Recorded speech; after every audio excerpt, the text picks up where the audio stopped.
Russia's red lines in the Ukraine conflict have been less like firm boundaries and more like the tide, constantly shifting and receding, never staying in one place for long.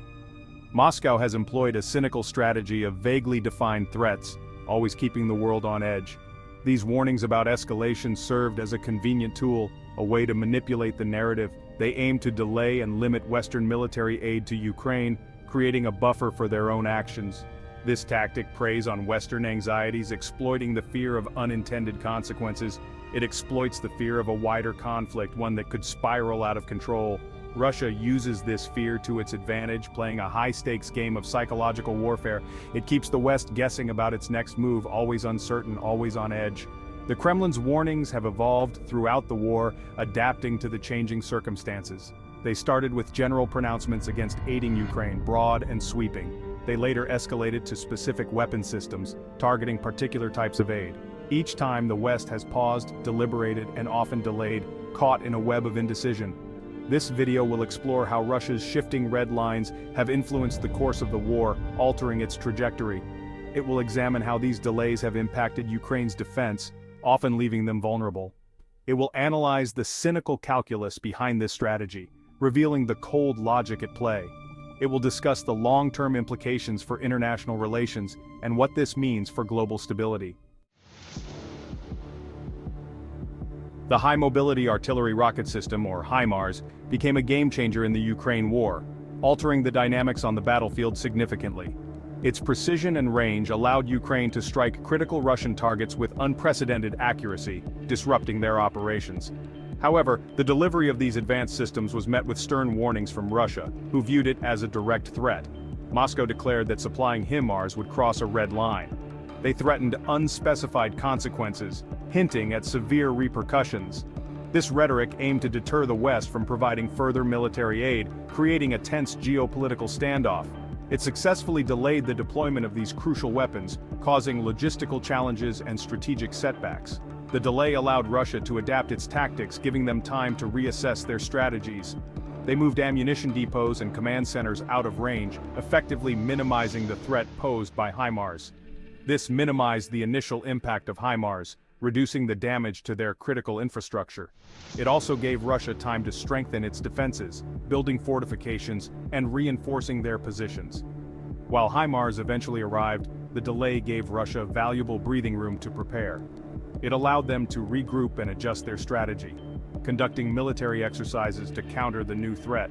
This highlights the effectiveness of the red line tactic, showcasing how strategic delays can alter the course of conflict.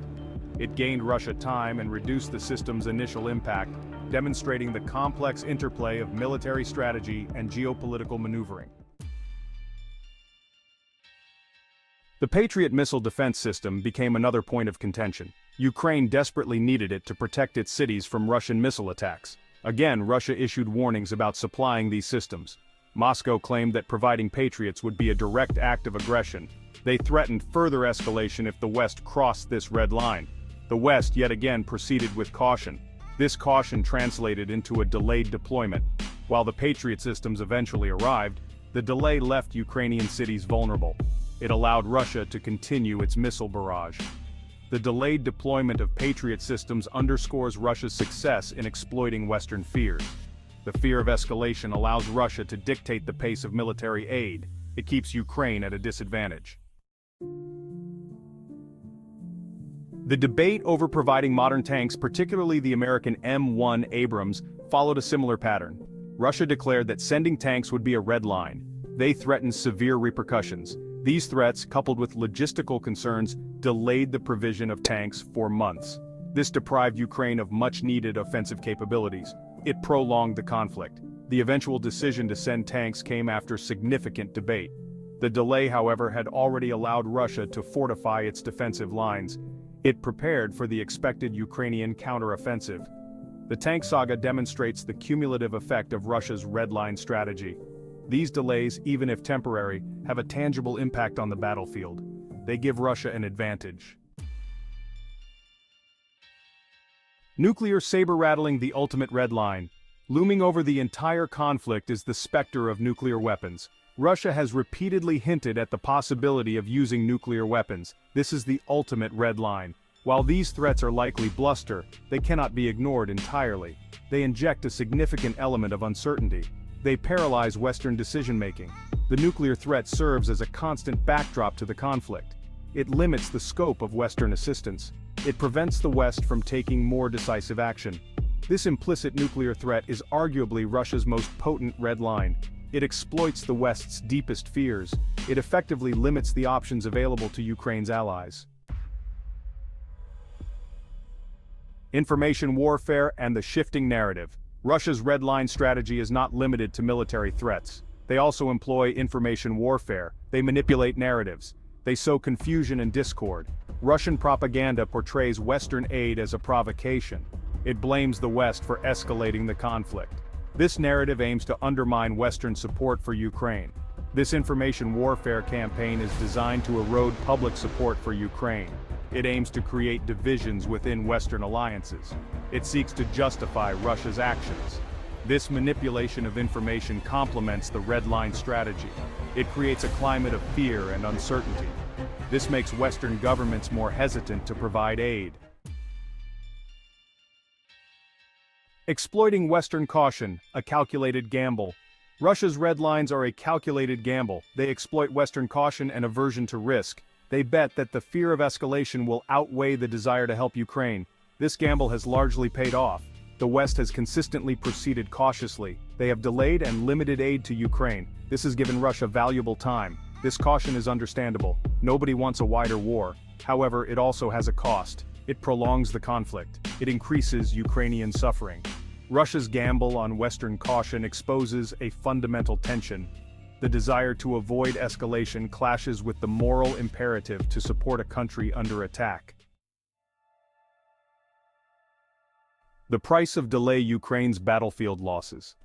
The delays caused by Russia's red lines have had a direct and devastating impact on the battlefield.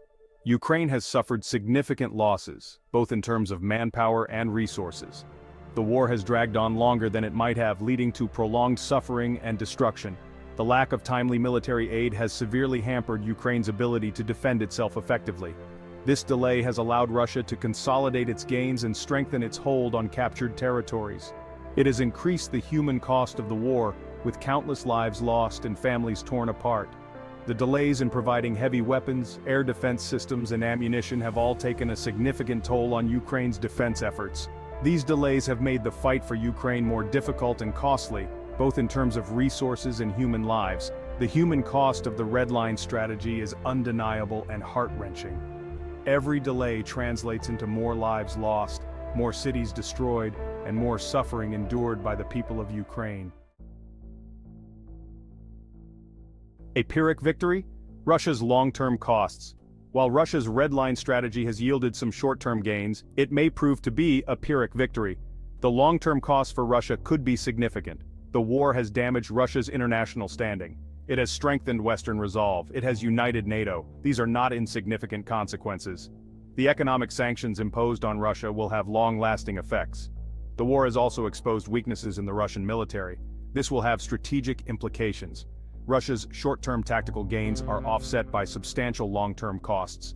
These include international isolation, economic damage, and a weakened military. The future of red lines, a dangerous precedent. The use of red lines in the Ukraine conflict sets a dangerous precedent. It normalizes the threat of escalation. It undermines international norms. It encourages other aggressors. This tactic could be employed in future conflicts. It could become a standard tool of coercion. This poses a serious threat to international security. The international community must find ways to counter this strategy. Otherwise, it risks emboldening other nations to use similar tactics. This could lead to a more unstable world. The normalization of red line threats creates a dangerous precedent. It risks escalating future conflicts and undermines international stability.